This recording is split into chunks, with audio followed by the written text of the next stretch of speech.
보실 성경 말씀은 요한계시록 2장 8절로 11절까지입니다. 스무나 교회의 사자에게 편지하라. 처음이며 마지막이여 죽었다가 살아나신 네가 이르시되 내가 내 환난과 궁핍을 알거니와 실상은 네가 부요한 자니라. 자칭 유대인이라 하는 자들의 비방도 알거니와 실상은 유대인이 아니여 사탄의 회당이라. 너는 장차 받을 고난을 두려워하지 말라. 볼지어다 마귀가 장차 너희 가운데서 몇 사람을 옥에 던져 시험을 받게 하리니 너희가 10일 동안 환난을 받으리라. 네가 죽도록 충성하라. 그리하면 내가 생명의 관을 내게 주리라. 귀에 있는 자는 성령의 교회들에게 하시는 말씀을 들을지어다. 이기는 자는 둘째 사망의 해를 받지 아니하리라. 아멘. 계시록 2장 3장에 소아시아의 7교회가 소개되고 있는데 두 번째 교회인 이 스무나 교회 그리고 빌라델피아 교회 이 두 교회는 꾸지람이 없고 칭찬만 받은 교회입니다. 그래서 우리가 교회론을 생각할 때 그러니까 제일 좋은 교회가 어떤 교회인가 생각하면 스무나 교회와 빌라델피아 교회의 그 중심을 교세나 그 환경적인 요소 이런 것보다 이 중심을 가지면은 좋은 교회고 예수를 잘 믿는 교인들이다 이렇게 보면 되겠죠.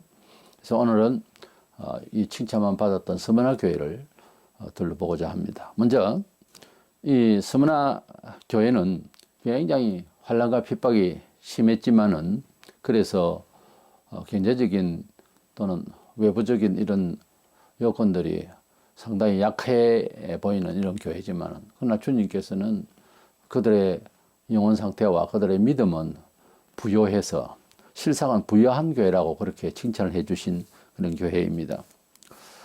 세상 문화가 풍요하면 참 타락이 쉽고 그렇습니다. 그곳에도 황제 숭배를 하는 여러 또 우상 숭배를 하는 곳이기도 하고 아주 잘 사는 동네였습니다. 그런데 여기에서 핍박을 받게 된 이 스무나 교회 세상 어디에 사나 주님을 지극히 잘 섬기고 믿음 생활을 바로 하려면은 핍박이 생기게 됩니다. 특별히 물질적으로 풍요하고 우상적이고 하는 그런 지역에서는 사람의 생각이 굉장히 이상하게 돌아가게 되어 있는데 그런 곳에서는 예수교를 핍박하게 되어 있어요. 이상합니다. 그런 현상은 마귀가 역사하기 때문에 그런데 이렇게 풍요와 우상이 심하고 또 교회가 이제 어렵고 물질적으로 이런 가운데서 주님을 믿는다고 하는 것이 굉장히 갈등도 생길 수 있고요. 힘든데 주님께서 이 교회에 힘을 주시려고 죽었다가 살아나신 이로 이렇게 나타나셨다 했습니다. 주님께서는 이 세상에서 능력이 없어서 못 밖에 돌아가신 것이 아니고 우리를 위하여서 희생의 제물이 되셔서 그렇게 돌아가셨습니다. 그러나 하나님 아버지께서 예정하시고 섭리 가운데서 우리를 위하여 희생 제물이 되셨지만은 결국은 부활을 하셨습니다. 참다운 것은 맨 마지막 끝에 그렇게 영광의 멸류관을 받게 되어 있습니다. 우리 주님께서는 죽으셨지만은 결국은 참되시고 하나님 아들 되시고 죽으실 이유가 없었던 그분이기에 결국은 부활을 하셨습니다. 그냥 재생을 하신 것이 아니고 부활을 하셨습니다. 이와 같은 주님의 모습으로 나타난 것은 이 스무나 교회가 너무 힘들기 때문에 그러나 결국은 승리하게 될 것이다 하는 것을 이제 보여주기 위해서 그런 모습으로 나타나셨습니다. 스무나라고 하는 말 자체는 모략이라고 하는 그런 뜻인데 향을 내기 위해서는 어깨어서 그래서 향이 나도록 하는 그런 모략인데 이 교회는 핍박받는 가운데서 더욱더 주님의 모습을 나타내 보이는 교회였습니다. 우리가 세상에서 정말 인내하고 살아나가기가 힘든 일일수록 완성을 하고 나면은 정말 달콤한 그리고 행복한 그런 시간이 되겠죠. 우리 신앙생활도 마찬가지입니다. 핍박이 없다 그리고 늘 안전하다 이러면 영적으로 깊이가 없어요. 환란이 있고 이제 핍박이 있을 때에는 다릅니다. 빨리 성장하고 영적으로 좋아질 수가 있죠. 그걸 억지로 하는 것이 아니고 자연스럽습니다. 주님을 더 닮으려고 하는 삶을 살게 되면 어디나 누구나 핍박을 받게 되어 있습니다. 이건 성격이나 문화적 배경하고 아무 상관이 없어요. 누구나 이런 핍박을 받게 되고, 정말 그제서 하나님을 믿기 때문에 핍박을 받는다라고 하신 주님의 말씀대로 내가 핍박을 받는구나 하기 때문에 스스로 에게 이제 내가 하나님의 자녀를 하는 생각이 들게 되어 있어요. 다 이와 같은 환난과 어려움이 증거가 되리라 주님 말씀하신 대로 그렇게 오히려 영적으로 기쁘게 되죠. 본문 구절에 보면 네가 너 환난과 공핍을 알거니와 실상은 네가 부요한 자니라. 우리 주님께서 부요하다 하시면 틀림없이 세상적으로 힘들거나 하더라도 마음은 평안할 겁니다. 그래서 목사가 교인을 볼 때, 또 우리 성도가 세상을 향해서 바라볼 때에 풍요하나 마음이 가는 사람이 있고, 또 가난하게 보이나 목사의 즐거움이 어디 있냐면 신방을 하거나 할 때 영적으로 잘 돼 있고 기도 열심히 하고 그리고 겸손을 계속 유지하면서 그런 품격으로 살 때에 왠지 그 집에서 이제 교제를 하고 간단한 식사를 하더라도 굉장히 풍성하게 보이고 부유하게 보입니다, 원래. 주님께서는 세상에서 뭐 식탐이 있어서 뭘 잘 드시고 누가 뭐 아주 고급스럽게 식사를 대접하고 이런 걸 찾으러 다니시거나 그런 걸 원치도 아니하시고 또 그렇게 해줄 만한 사람도 그렇게 많지도 않았습니다. 그래서 주님께서는 나사로 집에 갔을 때에 마르다가 손님을 위해서 뭐 이거저거 만들고 있을 때에 그냥 뭐 한두 가지만 하면 된다라고 하는 정도의 말씀을 보면 그렇게 이제 뭐 식탐이라든지 그런 뭐 물질적인 거라든지 이런 거에 대해서 주님이 별로 관심이 없어요. 왜 그러냐 하면은 뭐 걷기를 한다든지 이런 쪽이 아니고 영혼이 부요하고 만족스러우면 그렇게 썩 많이 안 먹어도 되는 경지가 옵니다. 우리 보통 사람들도. 그래서 어떤 자기가 완성하고 싶은 그런 일에 몰두를 하게 되잖아요. 밥 먹는 시간을 빼먹을 수가 있잖아요. 그거 보세요. 사람이 뭘 많이 먹겠다, 잘 먹겠다. 그래서 돈을 많이 벌어서 뭐 고대간 술집에서 최고 좋은 음식을 먹겠다 하는 것은 영혼이 가난해져 있기 때문에 그래서 채우려고 하는 것인지 모릅니다. 우리가 영혼이 맑고 영혼의 부요함을 가지고 있는 것도 남 주고 나면 마음이 이렇게 부풀어 올라요. 부요함이 생긴다고요. 그래서 누구나 사회인들도 마찬가지 일반인들도 구제하고 협력하고 나면 마음이 그렇게 편안할 수가 없다고 하는 것을 다 말하잖아요.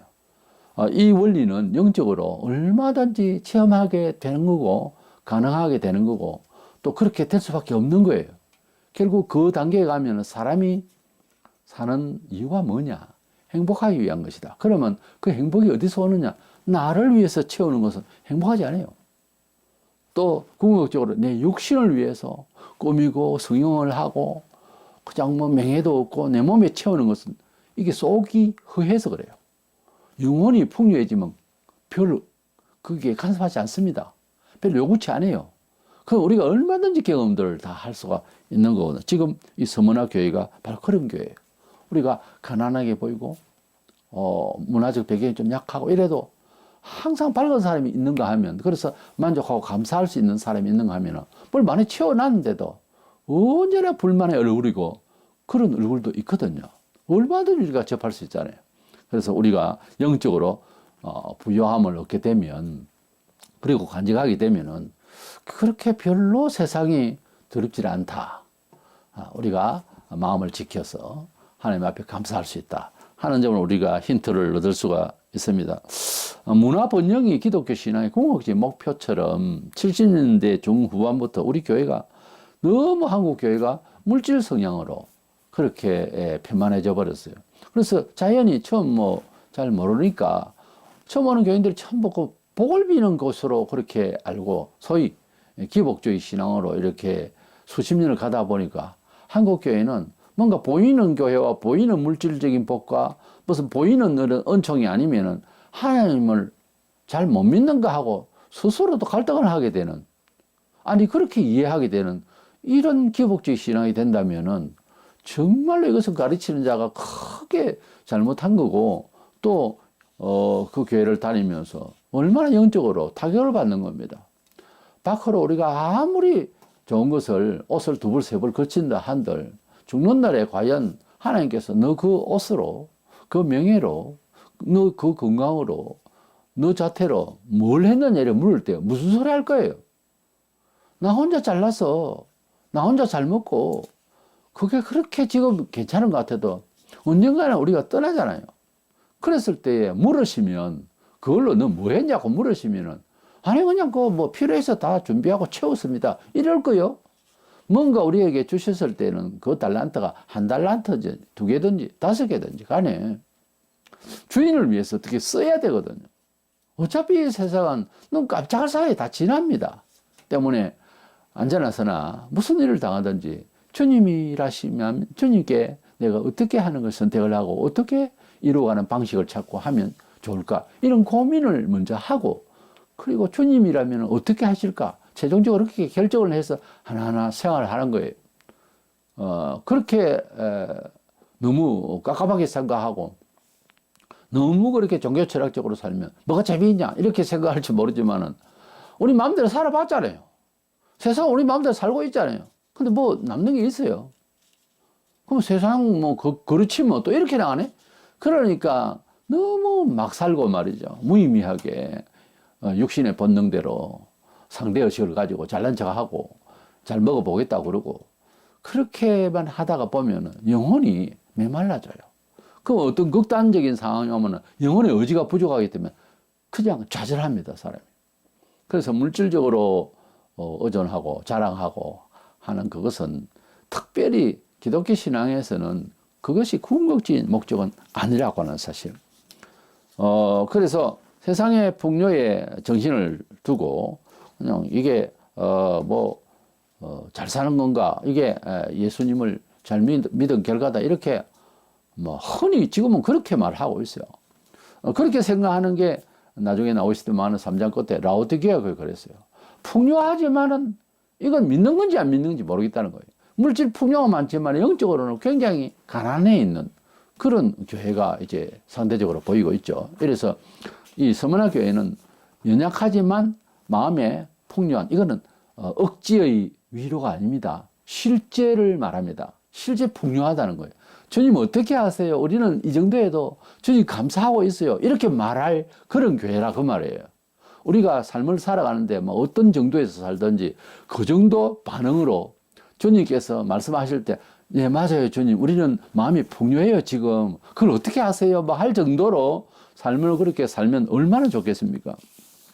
구약 시대에는 보면 뭐 홍해의 기적이라든지 전쟁의 희한한 뭐 이제 기적이라든지 승리의 기적이라든지 광야 40년 동안이 뭐 옷도 헤이지 않은 하늘에서 만나가 떨어지고 이런 저런 기적을 이제 보면서 구약 성경을 보면 좀 물리적이고 외향적인 이런 일이 많죠. 하나님께서 함께 하심에 불기둥과 구름기둥의 역사 이런 거는 있는데, 신약에는 그런 것이 아니고 영적으로 주와 함께 일치가 이제 되는 것이 그런 기적을 이룰 수 있는 일이 되는데요.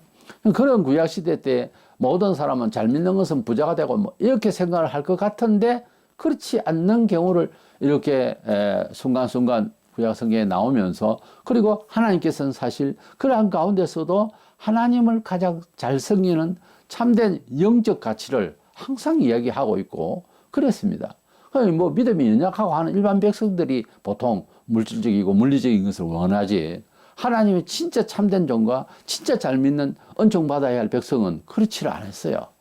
그래서 그 중에 이제 여러 말씀들이 있는데, 하박국 선지자의 그 유명한 신앙 고백은 우리에게 정말 사표가 되고, 이 말씀이 신앙이 정말 참 신앙이 어떤 거라는 것을 정말 보여주는 귀한 말씀인데, 하박국 3장 17, 8절에 비록 무화과 나무가 무성하지 못하며 포도나무에 열매가 없으며 감람나무에 소출이 없으며 밭에 먹을 것이 없으며 우리의 양이 없으며 외양간에 소가 없을지라도 나는 여호와로 말미암아 즐거워하며 나의 구원의 하나님으로 말미암아 기뻐하리로다.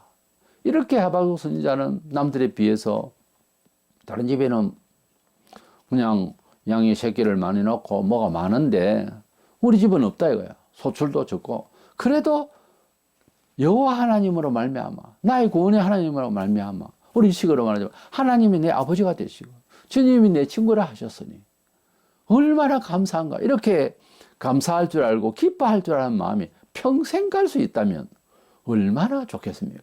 바로 그 사람은 세상이 감당하지 못하는 엄청난 힘을 가진 자고 승리자인 거죠. 예수 믿는 사람이 적어도 그런 소리는 들을 줄 알아야 됩니다.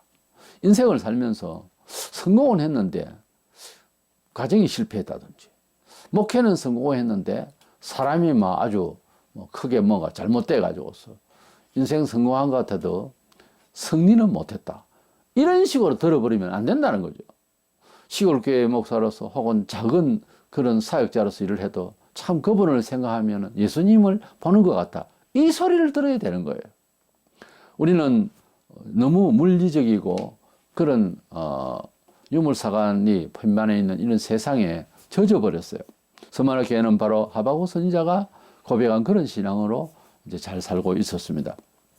구약에 있다 우리 다니엘의 세 친구를 우리가 알 수 있어요. 사드락 메삭 아벳느고가 우상 경배하지 아니하고 그래서 행벌 받을 그런 처지에 있을 때에 뭐 바로 죽음이죠. 그런데 풀무불 가운데 집어 던진다 그러고 했을 때에 이 사드락 메삭 아벳느고 이 친구들 뭐라 그랬어요? 참 우리는 신앙에 좋은 친구를 만나야 되고 두어야 됩니다. 왕이시여, 우리가 불 가운데 던져져도요 우리를 지켜주실 겁니다. 실제 지켜줬거든요, 던졌는데도. 그러나 그렇게 안 지켜주셔도 이게 중요한 겁니다. 그리 아니하실지라도 왕이여 아소서, 우리는 왕의 신상 앞에 절 못해요. 하나님 뜻 앞에는 왕도 그냥 그 아래인 거예요. 아무것도 아닌 거예요. 왕이시여, 우리는 하나님이 지켜주실 줄 믿습니다. 이렇게까지 우리가 다 믿음을 고백하거든요. 그리 아니하실지라도 여기까지를 못 가는 거예요, 사람들이. 그리 아니해 주실지라도 왕이여, 우리는 여기 절할 수 없고 굴복할 수가 없어요. 얼마나. 그러니까 야, 너 믿음 대단하다, 내가 던지지 않으마 이랬어요. 던졌어요. 악은요 끝까지 갑니다. 손양호 목사님 돌아가실 때 얼굴에 막 광채가 나고 옆에서 본 사람 그래도 총을 쏘더라는 거예요. 그래도 죽이더라는 거예요. 우리가 조건적으로 예수를 믿는 게 아니에요. 아니다 하면서도 굉장히 그 본성에서 못 이기고 있거든요. 어떤 자꾸 조건적으로 아침에 내가 기도를 했으니까 뭐 금덩이가 떨어지겠지, 이런 식으로 믿으면 안 된다고 말이에요. 하나님을 내가 믿기 때문에 찬양하고 하나님을 믿기 때문에 기도 드리고 하나님을 믿기 때문에 감사하는 것 뿐이지, 그리고 무엇을 달라 해도 주시면 어떻게 드려야 되는 모양새만 생각하는 것이지, 그럼 내가 뭘 찾겠다, 내가 또 뭐 집 사고 장로고 내가 또 목사니까 또 하나님 복 주세요, 이런 조건으로 믿는 것은 아니에요. 그래서 이 서머나 교회는 뭘 외적으로 주시고 안 주시고 그게 지금 중요한 게, 이건 변명이 아니에요. 주님이 서머나 교회를 지금 칭찬하셨잖아요. 주님이 교회를 내 교회라고 그랬어요. 그게 예수님의 교회에 맞게 칭찬만 받으면 될 일을 그래도 그 교회가 약하지 않느냐 이러고 있다고요. 주님은 왜 교회가 약하냐 그 소리 했어요? 없는데 우리끼리 그러는 거예요. 뭐가 커야 되고 많아야 잘한다 이거지. 코 다칩니다. 심판 날려 큰 얘기가 안 돼요. 그래서 주님의 교회는 정말 주님의 마음에 맞는, 그래서 세상을 정말 비출 수 있는 빛이 되어야 되는 거예요. 빛 모양만 가지고 있고 그렇게 공장에서 꼭 불빛 같은 그런 모양을 만들면 밤이 되면 그 빛납니까? 캄캄한 밤중에 작은 불씨라도 있으면 이 불빛은 어두울수록 빛이 나서 멀리 가거든요. 작은 불빛이라도 불빛이 돼야 되지, 불 모양을 갖고 있으면 뭐합니까? 조각을 해놓고 그냥 뻘겋게 칠해놓고 그런 데서 밤에 그게 빛나는 건 아니잖아요. 우리는 생명의 빛을 가지고 작으나 많으나 그 빛을 진짜 생명의 빛을 발산해야지 빛 모양을 크게 만들 거는 아니거든요. 예배당에 다니는 사람들이 마음에 빛을 안고 정말 사람들에게 감화를 주고 하나님을 말할 수 있는 그런 영들이 빛이 돼야 되는데 예배당 크게 가지고서 그래서 LED 빛을 막 부쩍부쩍 한다고 해서 이게 세상을 비추는 빛은 아니잖아. 예? 십자가 정탑도 멀리서 보면 도심지에는 뭐 건물들이 높고 하는 여기가 교회요 하는 상징적인 모습이지 그걸 가지고 뭐 어떻게 세상을 비춰요? 소용없는 얘기. 그 빛 가지고 차라리 골목이나 비춰주는 게 나아요. 전기세 들여가지고서. 그래서 우리는 이 서문학교회가 가지고 있는 이 중심을 빨리 찾고 참된 교회상을 가져야 될 줄로 믿습니다. 두 번째 생각하는 것은 주님께서 이 교회에 안 그래도 지금 힘들고 한데도 죽도록 충성하라 이렇게 말씀하시고 정말 이 교회는 죽도록 주님을 사랑하고 충성했던 교회입니다. 기독교 처음에 시작될 때 2000년 전에 가장 큰 어려움이 어떤 면에 있어서는 유대교에서 기독교를 개종을 하는 거잖아요. 근데 성경적으로 보면 유대인들이 지금에 말하는 기독교인으로 다 전환을 해야 되는 상황으로 온 것은 기다리던 메시아가 오셨거든요. 근데 이 메시아를 죽였단 말이에요. 적이 되어버리는 거예요, 오히려.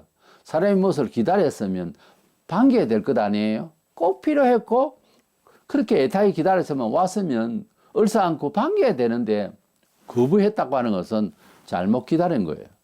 뭔가 지금 잘못된 것 아닙니까? 예수님께서 오신 것이 잘못된 것이 아니라 뭔가 기다려야 하는 사람이 뭔가 잘못 기다리고 있는 거예요. 그 내용을 우리가 보면은 아주 외식적이고 세속적으로 빠져버렸어요. 그 유대인들이 그때 당시에 로마 치하에 있었기 때문에 뭐 1%도 채 안 되는 이런 제사장급이나 또는 뭐 율법사들이나 이런 종교계의 윗선에 있는 사람들은 친로마적이고 세속적이었어요. 그리고 유대인들의 모든 사고방식이 굉장히 세속적으로 그리고 사람을 뭐 가난과 이방인 이런 사람 취급 안 했어요. 이렇게 완전히 본격도 그렇고 종교의 어떤 상식도 그렇고 교리도 그렇고 사상이 완전히 세속화되어 버리고 물리적으로 된 지가 사실은 600년이 넘습니다. 구약에 다니엘서부터 시작해 보면 약 700년 가까이 우리 눈으로 보기에도 그런 상황이 흘러왔으니 사람이 이게 뭔가 잘못된 상태에서 100년만 가도 고정이 되고 습관이 되고 풍습이 되어 버리는데 5, 600년, 6, 700년 이렇게 가면 어떻게 돼요? 사람이 고치기 힘듭니다. 사람이 하나님이 정말 안 하면 안 되는 상황이기도 하지만은 하나님도 뭐 우리 편에서의 생각입니다. 손댈 수 없는 지경까지 가는 경우가 있어요, 사람이. 예를 들어 가룟 유다 같은 경우에 이거 손댈 수가 없는 지경에 뭐 좀 어려운 말로 예정된 사람이지만은 이거 안 되는 거예요. 쟤는 안 났으면 좋을 뻔했다. 지한테 좋을 뻔했다. 주님이 그렇게 말씀을 하실 정도로 유대인들도 완전히 박살이 나서 큰 고생을 안 하면 안 되는 지경에 왔기 때문에 서기 70년경 로마의 침공에 의해서 예루살렘 성이 완전히 박살이 난 거예요. 그리고 나라 자체가 날아가 버렸어요. 온 세상에 깔려서 흩어져서 살게 됐죠. 유대인들이. 한 110여만 명이 불이 다 죽고요. 엄청난 숫자 아닙니까? 백성이 해봐야 몇백 명이 안 되는데 그렇게 저주를 받게 되고 형벌을 받게 되었죠. 우리는 그때 당시에 유대인들이 뭘 하고 있었느냐? 외식적인 자기들의 종교 생활과 친로마적으로 그리고 물리적으로 살려고 하는 이런 사람들 앞에서 서문화 교회는 예수 안에서 자유함과 이렇게 살려 하니까 이건 뭐 절대적으로 안 되는 거죠. 다른 교회도 마찬가지로 유대인 중에서 기독교로 들어왔다 하면서 핍박을 하는 경우가 참 많았어요. 그때 당시에 제일 교회가 힘든 거는 율법주의, 그것도 율법을 선하게 잘 따라가는 것도 아니고 외식적으로 자기들이 613가지 만들어 놓고 손가락 닦았다 안 하면서 지도자들은 말만 하는 거예요. 말만. 교회도 똑같다고요. 말만 어떻게 하고 목사가 또는 단체가 그렇게 행동하지 않는 거는 똑같은 이야기예요. 그래서 그 유대인들이 교회를 핍박하는 것은 이방인이 모르는 사람이 핍박하는 거, 이건 차원이 다른 이야기예요. 아주 괴로운 겁니다. 그들이 하나님을 모르지만 하나님을 안다 하면서 교회를 핍박하고 자기들이 원하는 그 메시아의 나라가 이제 임재했으면 거기에 회원이 되고 거기에 들어와서 더 원숙한 신앙인이 돼야 되는데 그게 안 될 때는 이게 이제 핍박이 심화되는 거예요. 보면 그 전에 유대인이라 하는 자들의 비방도 알거니와 실상은 유대인이 아니요 사탄의 회당이라 보세요. 사탄의 회당이라. 그런 이런 아주 못돼 먹은 이런 유대인들이 아주 그 서머나 교회를 핍박을 하는, 물리적으로 가고 외식적으로 가면 유대인이 그때 당시에 종교 정서 그렇잖아요. 그렇게 되면 교회를 핍박하게 됐어요. 우리 교회 안에서는 어때요? 교인인데 직분이 있는데 물질을 좋아하고 또 그에 대한 정당성을 이야기를 아주 절개하고 위험합니다. 그런 사람하고 교제하고 그런 사람하고 의논하면 머리 아파요. 왜냐하면은 기본 자체가 이야기 자체가 물질적이고 합리적이고 세속적인 것에 딱 임박해 있으면 굉장히 힘들어요. 교회는 거기에 좀 자유함이 있어야 돼요. 필요하지만은 모든 것들이 자유함이 있어야 되는 거예요.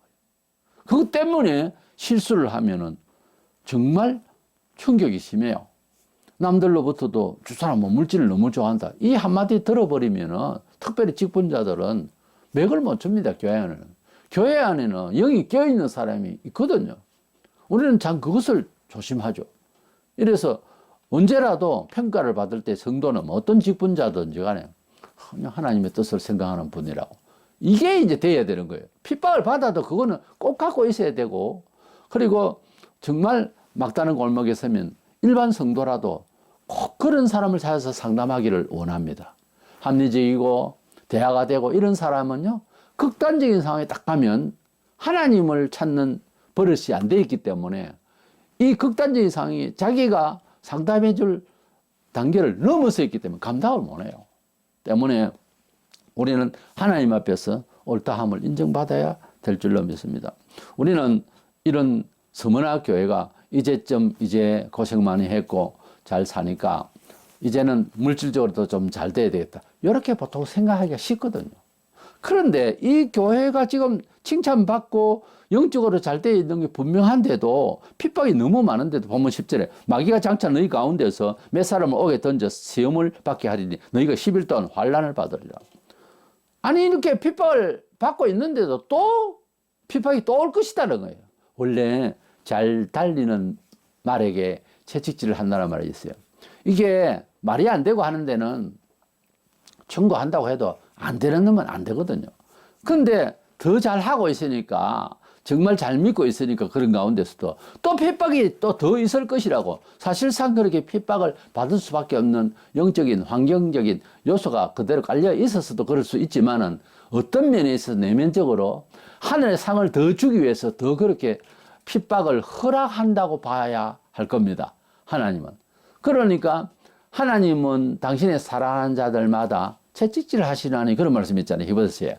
그래서 우리가 하나님을 잘 믿으려고 할 때에는 뭐 평범하게 그냥 영적으로 흐트러진 상태에 있을 때는 뭘 몰랐는데 더 잘 믿으려고 집회에 참여하고 하나님 말씀을 더 어느 날 마음을 돈독하게 먹잖아요. 그때부터 어려워져요. 그거 다 경험할 겁니다. 내가 잘 믿으려 할 때부터 들어 누워있던 귀신들이 딱 일어나서 핍박하려고 딱 시절 나와요. 영적으로 엄청 예민해집니다. 내가 하나님을 더 잘 믿고 또 내가 이번에는 헌금을 좀 크게 하리라면요. 들어 누워있던 귀신들이 다 이래. 안 돼! 그 돈 어디 써야 되고 어디. 막 귀에서 막 들리기 시작합니다. 이런 경험도 안 해봤어요? 그때에 잘 이겨나가야 되는 거예요. 딱 통과하면 이 사람 감당 못하겠네. 그리고 귀신들이 또 들어 눕게 되고 이제 뭐 그 없어지고 따라 또 다음에 또 시험할 때 또 일어나요. 그래서 우리가 잘 믿으면은 더 잘 믿도록 하나님께서 역사하심이 있으니까 의심을 하거나 왜 또 더 핍박이 있지 이러지 않아야 된다는 거예요. 예. 교회 나올 때에 뭐 이제 열심히 이제 마음을 그렇게 품고 이제 다니는데 얼마 안 가서 어려움이 생기네. 그럼 뭐 교회 나가는데 뭐 지켜주지도 아니하시고 뭐 집에는 도둑도 들고 나 교회 못 가겠다 이런 사람이 여러 번 있어요.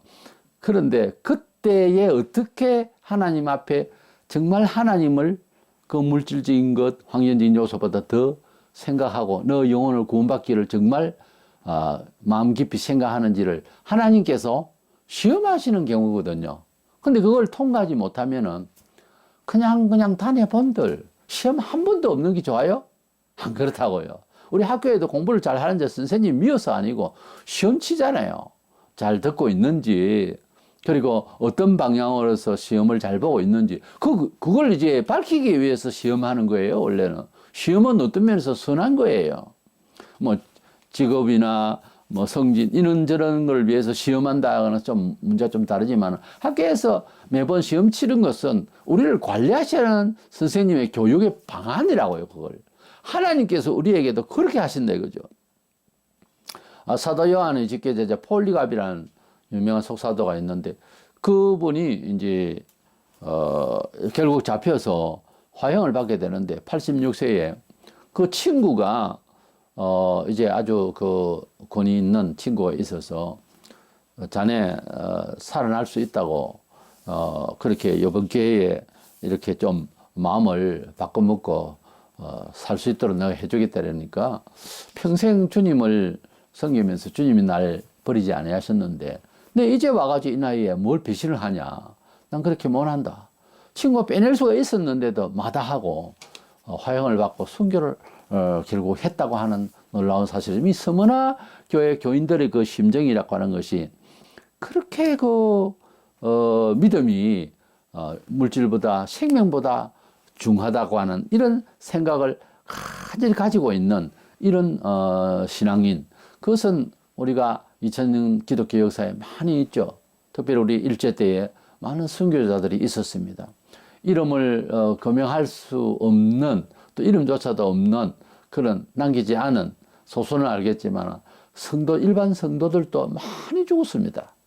우리 하늘나라 가면은 너무 빛나고 저분은 누구지?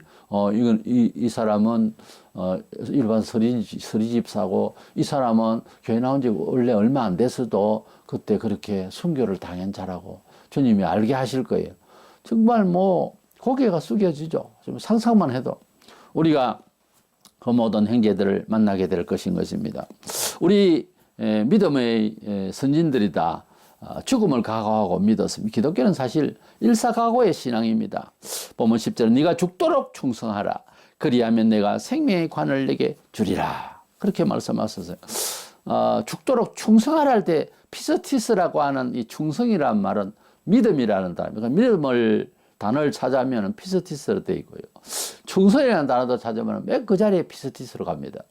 이 단어는 믿음과 충성을 같이 쓰는데 왜 그러냐 하면은 기독교의 믿으면 무슨 그 지식이나 돌을 닦는 수준이나 기억이나 이런 차원이 아니고 활동을 동반하는 거예요. 예수를 믿는다 할 때는 충성을 하는 마음이 생기고 활동을 하기 때문에 그래서 믿음과 충성은 단어가 같아요. 야고보 형제가 야고보서에서 왜 행동을 자꾸 강조하나 하면은 유대인들을 위한 사실 복음이라고 해도 과연 알거든요. 유대인들이 자꾸만 입 바른 소리만 하지 행동이 안 따르는 거예요. 그때 그걸 외식하다는 거죠.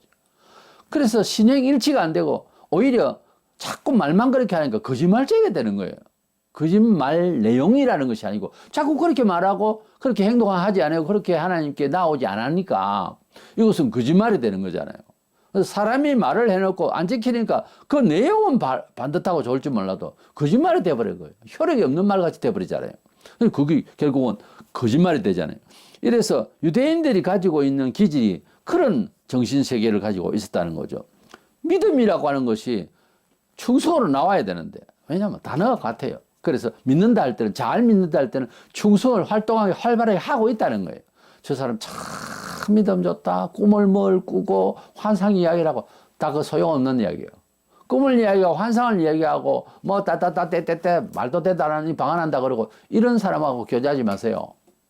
믿음은 그런 게 아니고 그 좋은 믿음이라고 하는 것은 삶 속에서 완전히 체제적으로 이념적으로 바라봄이 주님만 바라보고 주님을 닮아가려고 하는 그런 품격과 삶 자체가 컨트롤이 돼야 됩니다. 그게 믿음이 임재한 거예요. 그게 그 사람의 믿음의 수준인 거예요.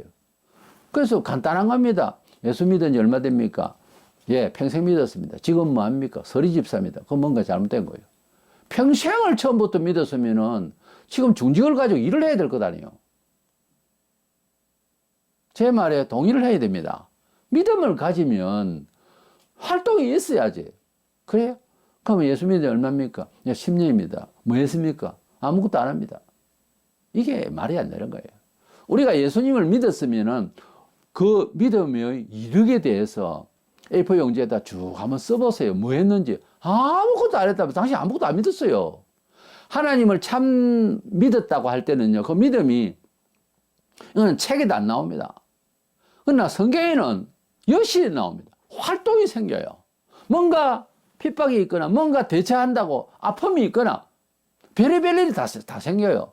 그리고 그냥 뭐 굵직한 큰 일이 없더라도 활동 사항을 보면 감동이 돼요. 누가 들어도. 그런 믿음의 사적이, 그런 이력이 있어야지.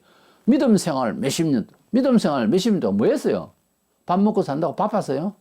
그건 불신자들도 그대로 하잖아요. 그러니까 믿음이라고 하는 것이 우리 속에 들어왔을 때는 처신이 달라야죠. 그리고 뭐 그 반대로 공산주의가 되겠다 해가지고 공산주의에 이제 가입을 했다. 그러면 공산주의 사상대로 살아야 될 것 아니에요. 공산주의 사상이라면서 자본주의로 살면요, 총살이에요, 바로. 북한이 지금 그렇잖아요. 우리가 예수를 믿으면 예수도 한 사상 쪽의 입장에서 생각할 때 예수인으로서의 삶의 이념이라는 게 있어야 되는 거예요, 사상이. 그게 없이 말할 때 동조하고, 그게 동의하고, 합세하는 게 꼭 세상적이면 그건 아니죠. 그건 이미 배신자란 말이에요. 우리가 믿음이 부족한 것하고 의지적으로, 의도적으로 목표하는 그는 입장이 다른 이야기죠. 그래서 늘 실수할 수는 있겠죠. 근데 그 실수하는 연약함의 그것을 빌미로 자꾸 세속 쪽으로 가는 것도 잘못된 거고요. 열심히 주를 닮으려고 하는데 우리의 본성은 연약할 수가 있다는 거죠. 항상 돌아오고 또 새로워지고 또 늘 새로워지려고 해야 되겠죠. 그래서 우리의 믿음의 중심은 사회상식적으로 보면 어떤 사상체제가 분명해야 됩니다. 그걸 위해서 학습도 필요하죠. 공산주의 사상도 공부합니다. 기독교도 성경을 연구하고, 뭐 교리도 공부하고, 이래서 자기 신앙을 좀 더 합리적으로 표현할 수 있는 정립을 해야 되는 거예요. 그래서 누가 물으면은, 뭐, 특별히 어떤 전문가가 어떤 전문성이 있는 쪽으로 귀를 열었을 때 다 이렇게 안겨줄 수는 없으나 내가 말할 수 있는 신앙 고백이 소위 신학적 고백을 할 수 있어야 되는 거예요. 사람들이 나를 누구라 하더냐 이렇게 물으셨을 때 예수를 따라오기는 따라오는데 메시아로 보는 사람이 별로 없었어요. 그때 베드로가 너는 나를 누구라 하느냐 했을 때 베드로가 주는 나의 그리스도십니다. 그래 바요나 시모나 정말 정확하게 말했다. 주님이 그렇게 칭찬해 주신 거예요. 우리는 죽도록 충성하라 할 때는 죽도록 믿으라는 말이고 죽도록 믿는데 충성은 안 한다. 그럼 앞뒤가 안 맞는 말이라는 점을 알고 이 서머나 교회는 어쩐다? 범사에 아주 충성스러운 사람이었어요. 정말 믿음으로 사는 사람, 팔 걷어붙이고 한 교인 하나하나가 온통 다 막 믿음에 충성에 봉사에 신앙심이 막 생활에 불타는 거예요. 그걸 보고 어떻게 칭찬 안 할 수가 없는 그런 지경의 사람들. 근데 물리적으로는 예배당 규모는 작았어요. 근데 그 사람들이 남이 볼 때에 너무 특별한 거예요. 그러니까 핍박을 하는 거예요. 형식적인 유대인식의 이런 사람들이.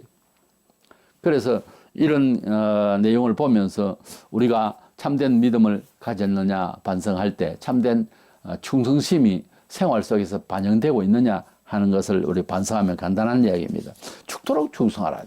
죽음이라는 것을 잠시 이제 세 가지로 설명을 하자면 하나는 육신적인 죽음이죠. 이거는 누구나 당해야 되는 슬픔이고요.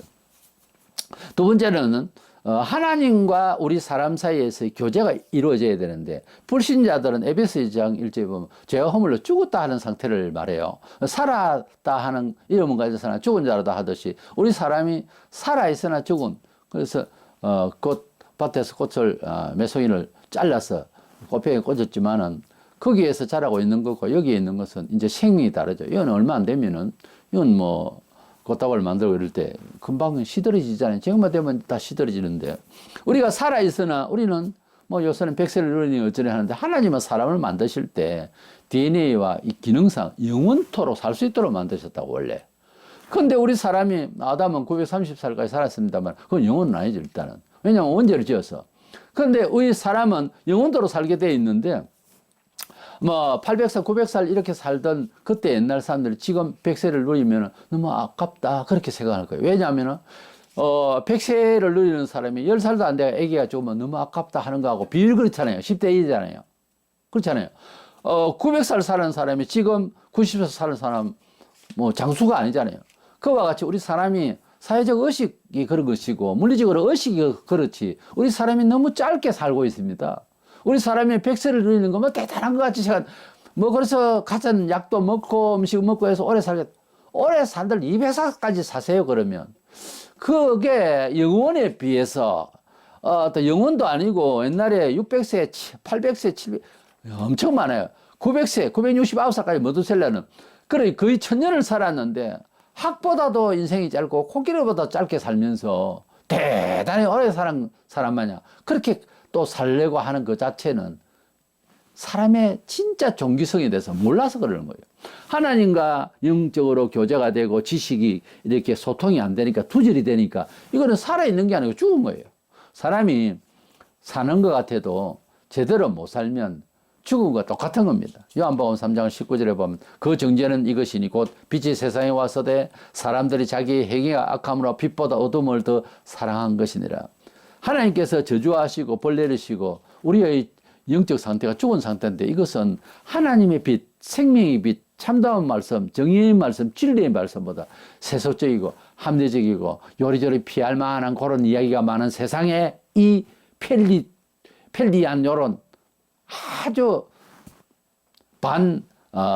진리적인 이런 내용을 가지고서 여러 사람들의 넓은 길을 함께 갈 수 있듯이 그렇게 보편적인 세상적으로 살아가는 것이 좋다. 이것이 어둠의 길이거든요. 생명의 길은 좁은 길이고 이렇게 우리 사람이 하나님을 떠나면 그 자리에 있어야 되는데 그렇지 않고 세상적으로 가게 돼 있어요. 어딘가에게 가고 어딘가에게 속하게 돼 있어요. 사람은 하나님도 안 믿는다, 세상도 안 믿는다 그런 거 없어요. 그래서 하나님을 믿지 않으면 반드시 하나님을 잘 믿는 것을 핍박하게 되어 있고 싫어하게 되어 있어요. 그런데 세상을 싫어하고 세상을 비판하게 되어 있으면 하면 하나님을 더 사랑하게 되어 있는 겁니다. 중간이라는 게 잘 없어요. 그래서 하나님과 사람 사이에서의 이 소통이 진리의 이치의 소통이 사상의 소통이 이게 엉켜 있는 상태가 영적으로 죽은 상태라 할 수 있고 성경은 그렇게 우리는 죄와 허물로 죽은 상태로 말하고 있습니다. 세 번째 죽음은 영원한 죽음이죠. 이것을 성경은 둘째 사망이라 하는데 계시록 21장 8절에 그러나 두려워하는 자들과 믿지 않은 자들과 흉악한 자들과 살인자들과 음행하는 자들과 점술가들과 우상숭배자들과 거짓 말하는 모든 자들은 불과 영으로 타는 못에 던져지리니 이것이 둘째 사망이니라. 하나님께서 예수 안에 우리를 들어오게 하셔서 우리가 살 때에 잘못하는 것도 얼마든지 나타날 수 있으나 주님이 우리를 위하여 돌아가셨다고 하는 사실을 믿음으로 고백하면서 회개할 때 우리는 다 용서해 주십니다.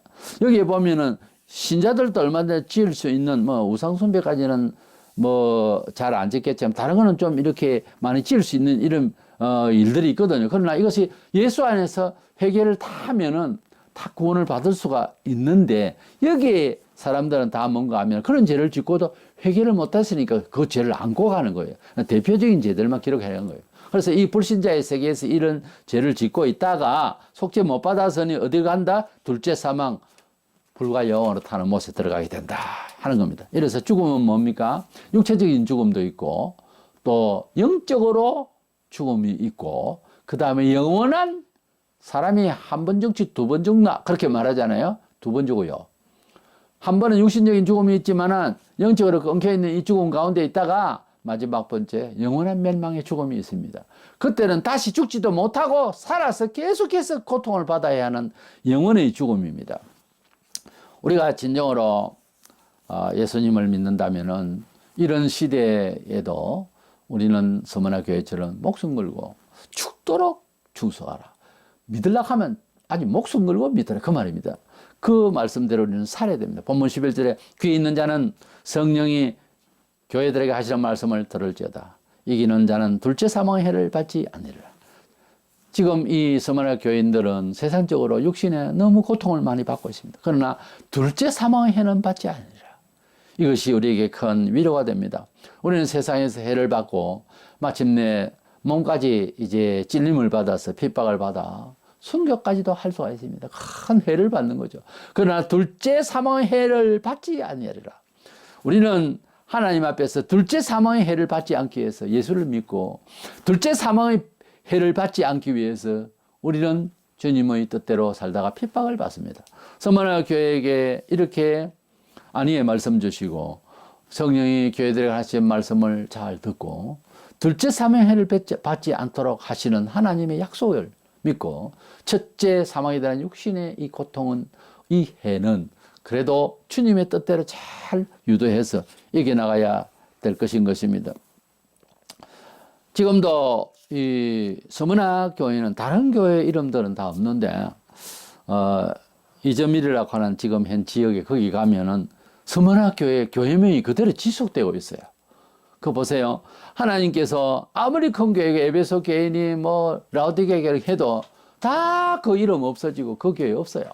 서문학 교회는 지금도 그 교회명이 존속되고 있다는 놀라운 사실 2000년을 지금 넘어가고 있는데요.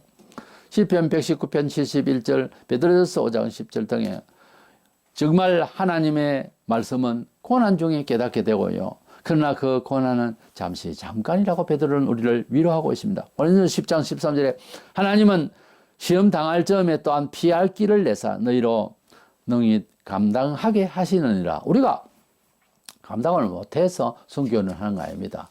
절대로. 우리는 상을 얻기 위해서 정말 하나님의 특별한 선택에 의해서 순교의 제물이 되는 건데요. 그 전에는 전부 고통받아도요, 반드시 일어설 수가 있는 기회가 오고 맙니다. 우리 예수 믿는 사람들이 고난받고 그 다음에 잘 되어진 간증을 굉장히 많이 듣거든요. 근데 한참 간증 듣다가 보면 저기서 무너지는구나 이런 생각이 드는데 반등이 있는 거예요. 완전히 반등이 있어서 하나님께서 희한하게 그렇게 역사하실 줄 누가 알았겠냐 할 정도로 그렇게 수많은 사람들의 간증거리를 보면 완전 지금직까지 갔는데도 이게 어떻게 뒤집어져 가지고 핍박자가 오히려 해결을 한다든가 그 일이 오히려 더 잘 돼도 전환이 돼 가지고서 아주 전화위복이 되고 이상한 일이 벌어지는 일이 너무너무 많아요. 하나님께서는 핍박 중에 그냥 내버려 두지 아니하시고 순교를 감당케 하셔서 순교하지 않는 이상에는 반드시 그걸 통과해가지고서 빚보는 날이 오게 하시는 것입니다. 그리고 원리상 고난과 핍박은요 우리를 잘되게 하시려고 하는 전조적인 조건일 수도 있어요. 그걸 눈치채시고 잘 참아내 버려야 됩니다. 이거를 가지고 뭐 갈등을 하고 하나님 앞에 뭐 원망하고 이건 우리에게 손해인 거예요. 우리는 정말 마지막 때를 살고 있습니다. 진리보다는 이 세상에서 좀 실용적인 이런 삶을 추구하려고 그러고 교회도 너무 외향적으로 이렇게 문화화해버린 그런 상태인 것을 우리가 부인할 수가 없어요. 이런 상태에서 우리가 놓치고 있는 것은 뭐냐면 영혼의 부요함입니다. 서문화 교회는 비록 약하지만 마음은 너무 기쁘고 감사로 충만하고 주님을 죽도록 사모하는 이 마음 때문에 다른 교회가 봐도 이상할 정도로 그렇게 기뻐하고 있는 거예요. 그래서 너희들이 핍박을 받고 지금 연약하나 내가 보기에는 너희들이 너무 풍요하다. 이것은 멀리 바라볼 때 천국에서 가장 풍요를 누릴 사람이다 이 말입니다. 항상 지상에서의 평가는 천국까지 가거든요 원래. 그래서 우리는 잠시 잠깐의 세상만 바라보면 물질도 좋고 뭐도 좋고 해서 뭐든지 풍성하려고 하겠죠. 그러나 떠날 때를 생각하면 이게 아무것도 아니잖아요. 그래서 하나님의 나라에까지 정말 당도하고 이것이 그대로 연결이 될 수 있는 일이고 기획이고 물질이고 직이고 한 일이냐고요. 그게 중요한 거예요. 이 서문화 교회는 비록 약하지만 예수 더 잘 믿고자 하면서 옆집에서 이렇게 보면 정말 본받을 만한 주님을 정말 너무 사랑하는 그런 모습이 얼굴에서 막 피어나는 거예요. 우리도 이런 물질 좋아하고 뭐 외향적이고 그리고 뭐 권세 명예 찾고 하는 이런 세상에서 살기도 좀 어려워진 세상이지만은 우리는 마음에 평강을 잃지 말고 주님을 죽도록 사랑하는 그 마음으로 남이 보면 살기도 어려운데 꼭 저렇게 살아야 되나? 예수를 저래 믿어야 되나? 그냥 100이면 100 다 그래 비난하게 돼. 누가? 교회가. 그럴지라도 주님을 사랑하는 마음이 있기에 주님의 나라에 가서 받을 상이 있기에 믿음의 비밀을 딱 채워서 영적으로 부요한 우리가 되어서 주님의 칭찬을 받고 끝내 하늘나라에서 상을 받기를 주의 이름으로 축원합니다.